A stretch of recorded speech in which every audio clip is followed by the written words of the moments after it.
Nama Om Vishnu Padaya Krishna Krishnaya Bhutale Srimate Bhakti Vedanta Swami Iti Namine Namaste Saraswati Deve Gauravani Pracharine Nirvishesha Shunyavadi Pashyatai Deshatarine Jai Shri Krishna Chaitanya Prabhu Nityananda Shri Advaita Gadadhar Shivasadi Gaura Bhakta Vrinda Hare Krishna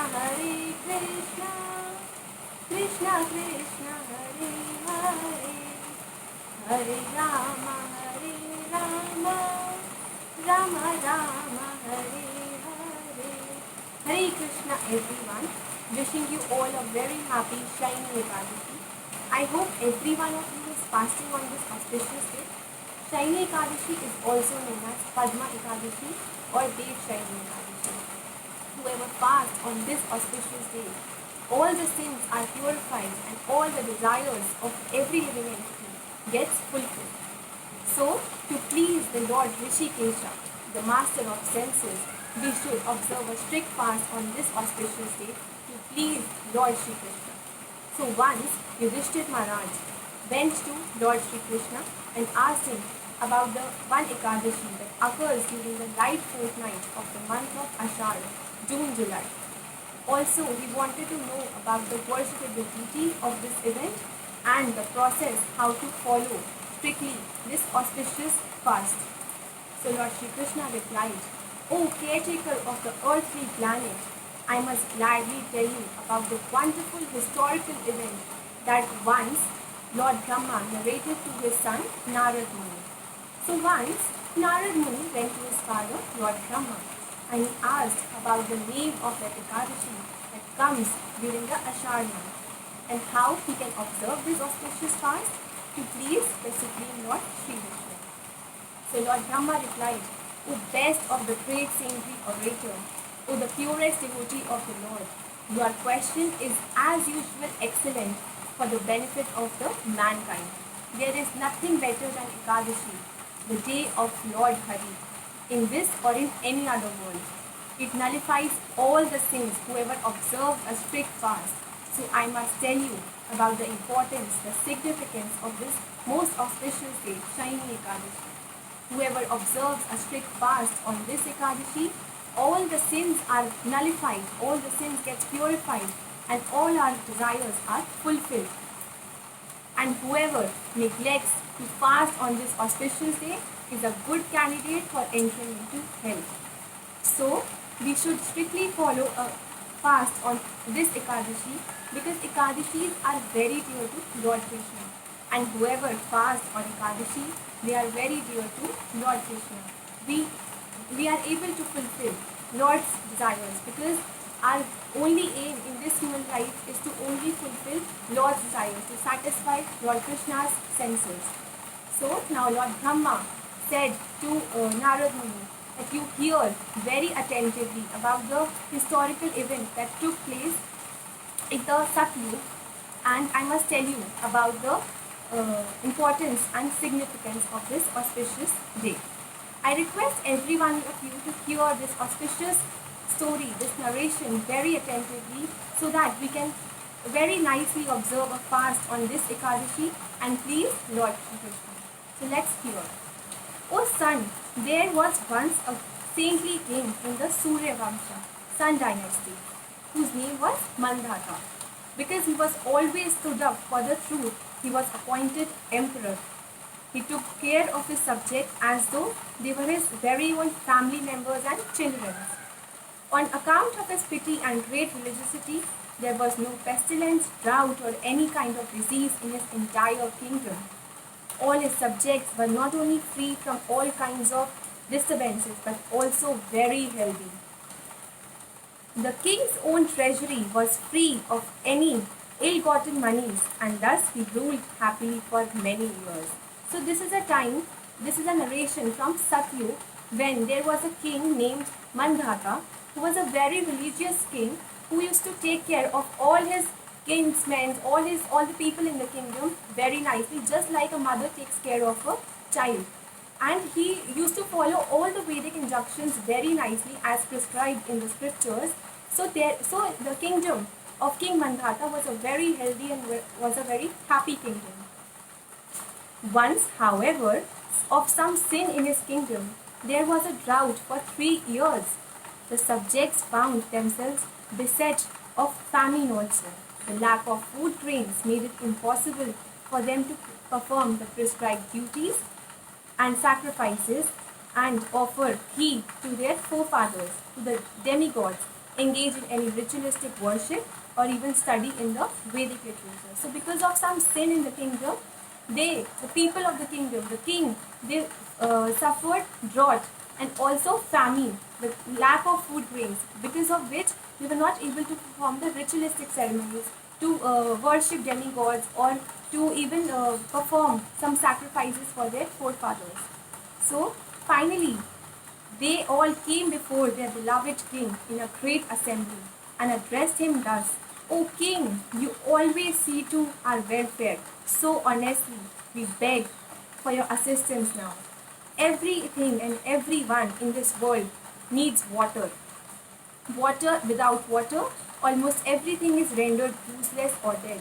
As we all know, water is the elixir of life. Water is so important for the living, for every living being, for every living creature. So let's hear the importance of water now. The Vedas call water Nara because the Supreme Personality of Godhead sleeps on water. His another name is also Narayan. God makes his own abode on water and his rest there. It is said that three things cannot exist without water: pearls, human beings, and flour. The essential quality of a pearl is its luster, that is due to water. The essence of a man in his semen, whose main constituent is water, and without water, flour cannot be made into dough, and then the breads and the offerings cannot be made without water. So we can see how important water is for every existence, for the living existence, how we cannot live without water. So sometimes water is called Jal Narayan, the Supreme Lord, in the form of this life-sustaining substance, water. In this form, as the clouds, the Supreme Lord is present throughout the sky and pours forth rains, from which grows the grains that maintain every living entity. So water is important. Because of water, the grains grow, and grains are also equally important for the maintenance of every living entity. O king, the severe drought has caused a great lack of valuable grains. Thus, we are all miserable and the population is decreasing as people die off or leave your kingdom. O best ruler on earth, please find some solutions to this problem so that to bring us peace and prosperity. So all the people in the kingdom of King Mandhata were begging in front of his king to bring back their prosperity, their life, because of the lack of water and the grains, many people were dying and many of them were leaving the kingdom. So to sustain the prosperity and the peace of the kingdom, they all begged in front of their king to help them. The king replied, "You speak the truth, for grains are like Brahman, the absolute truth, who lives within grains and thereby sustains all beings.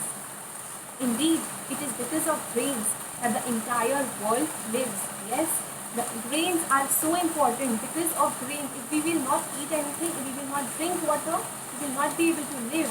We will not be able to sustain our very existence. Now, why there is a terrible drought in our kingdom? The king replied. The Holy Scriptures discuss this subject very thoroughly, that if a person, in a king, is very irreligious, then all the kingdom is and his people suffer. It's an unhealthy kingdom then. I have meditated upon the cause of our problems for a long time. After searching my past and present character, I can honestly say I have found no sin. So the king said that I have researched, I have meditated after so many days about it, and I couldn't find any sin that why we are suffering this terrible condition, why we are in this terrible condition. Still, for your good, I shall try a remedy to solve the problem. Then King Mandhata assembled his army and entourage, paid his obeisances to Lord Brahma, and then entered the forest. He wandered here and there, seeking great sages in their ashrams and inquiring about how to resolve the crisis in his kingdom. He was very keen to help his members, help his people in the kingdom, because he used to treat his people in the kingdom like his own children, his own very children. So he got so worried too that how this terrible condition has taken place in his kingdom. So he went to so many ashrams and to meet so many great sages to find out the solution to come out of this miserable life. At last he came upon the ashram of one of my other sons, Angira Muni. Angira Muni was another son of Lord Brahma. Angira Muni, whose effulgence lit up all the directions. Angira looked like a second Brahma. King Mandhata was pleased to see the exalted sage, whose senses were completely under control. The king immediately dismounted his horse and offered his respectful obeisances at the lotus feet of the Angira Muni. Then the king joined his palms and prayed for the Muni's blessings. The saintly person reciprocated by blessing the king with sacred mantras, and then he asked him about the welfare of the 7 limbs of his kingdom. So Angira Muni accepted his humble obeisances, and he asked him about the 7 limbs of his kingdom. So now let's see what Mandhata king replied.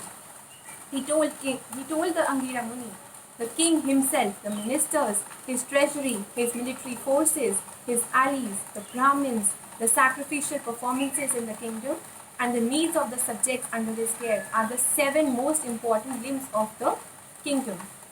After telling the sage how the 7 limbs of his kingdom were situated, King Mandhata asked the sage about his own situation and if he was happy. Then Angira Muni asked the king why he has undertaken such a difficult journey to come into the forest, and told him of the affliction in his kingdom and suffering. The king said, "O great sage, I am ruling and maintaining my kingdom with following all the Vedic injunctions, and thus I am not able to know the reason for why I am suffering." So in here Angira Muni was asking, King Mandhata, that why you have come to me. So King Mandhata said that I am been following all the Vedic injunctions and all the religious ceremonies from so many years, and all the people in my kingdom are so happy, so healthy, but I don't find a reason that why there is a miserable condition in our kingdom, that people are suffering from drought and famine, there is lack of water, there is lack of rains. So you please tell me about the solution, how we can come out of this miserable, this terrible condition. So Angira Rishi said to the king, "The present age, Satyug, is the best of all ages. For this age, Dharma stands on all the 4 legs." So what are the 4 legs? What are the 4 pillars of Dharma? Truthfulness, austerity, mercy, cleanliness. In this age, everyone respects Brahmins as the topmost members of the society. Also, everyone fulfills his occupational duties, and only twice born Brahmins are allowed to perform Vedic austerities and penances.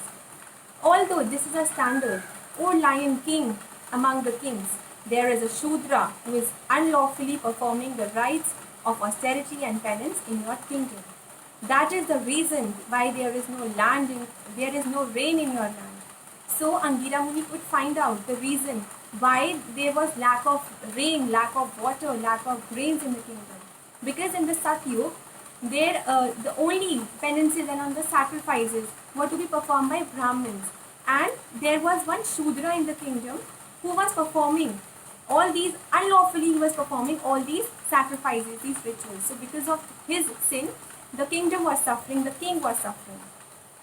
You should therefore, so Angira Muni now told him the solution, that he said that you should therefore punish this laborer with death for by doing so, you will remove all the contamination inflicted by his actions and restore peace to your subjects.